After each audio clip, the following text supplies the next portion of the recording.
പ്രതിവാര ആക്ഷേപഹാസ്യ പങ്ക്തിയിലാണ് ഉദയംപേരൂരിലെ യോഗത്തിൽ CPI വിമർശിച്ച എം സ്വരാജിനെതിരെ ജനയുഗം ആക്ഷേപവർഷം ചൊരിയുന്നത്.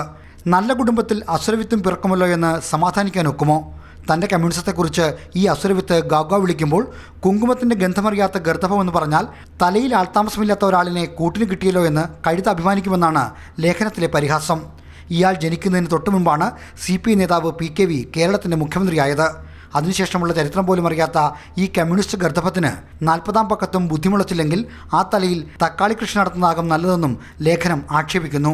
ചെങ്കൊടിയെ പീറത്തുണി എന്ന് വിളിച്ച ഈ മാർക്സിസ്റ്റ് സാമാജികന്റെ പൂർവ്വചരിത്രം ഇതിഹാസതുല്യമാണെന്ന പരിഹാസവും ലേഖനത്തിലുണ്ട്.